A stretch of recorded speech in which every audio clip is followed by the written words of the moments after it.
এর জন্য ৩০০ রিয়াল জরিমানা আরোপ করা হয়েছে। উল্লেখিত সব সঠিক। এই রোড সাইন মানে লেন অনুসরণ করুন। ড্রাইভারের গতি মেনে চলার নিয়ম। হঠাৎ গাড়ির ব্রেকডাউন হলে একজন চালকের কি উপরের সব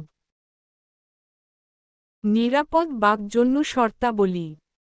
উপরের সবগুলোই সঠিক। এই রোড সাইন মানে মধ্যমাকে পরিষ্কার রাখুন। এই ট্রাফিক সাইন কি নির্দেশ করে? পথচারী বংশোদ্ভূত সিঁড়ি। কার্গো থেকে কতদূর যানবাহন পার্ক করা উচিত? আধা মিটার। পার্কিং অনুমোদিত নয় এমন স্থান। পথচারী ক্রসিং বা ফুটপাতের জন্য মনোনীত এলাকা। সেতু, ওভারপাস এবং টানেল পার্কিংয়ের জন্য মনোনীত না। গোলচত্বরের কাছাকাছি আসার জন্য সতর্ক। এই রোড মার্কিং মানে কি?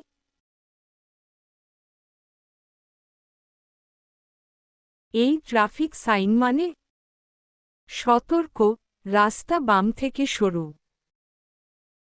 আপনার গাড়ি এবং সামনের গাড়ির মধ্যে নিরাপদ দূরত্ব নিম্নলিখিত কারণগুলির দ্বারা প্রভাবিত হয়। ড্রাইভারের গতি মেনে উল্লেখিত সব সঠিক।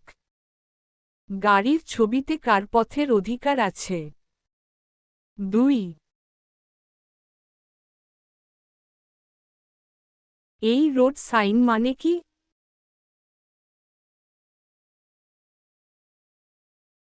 হ্যাঁ।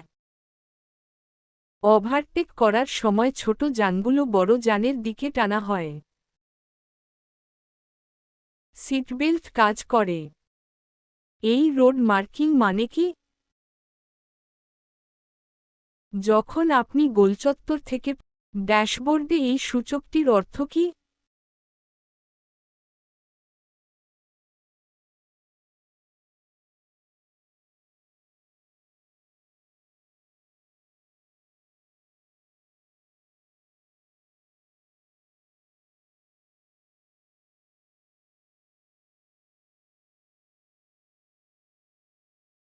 এই রোড মার্কিং মানে কি? গোলচত্বরের কাছাকাছি আসার সতর্ক। সাবধান, সামনে সুড়ঙ্গ। নিরাপদ ওভারটেকিংয়ের শর্তাবলী।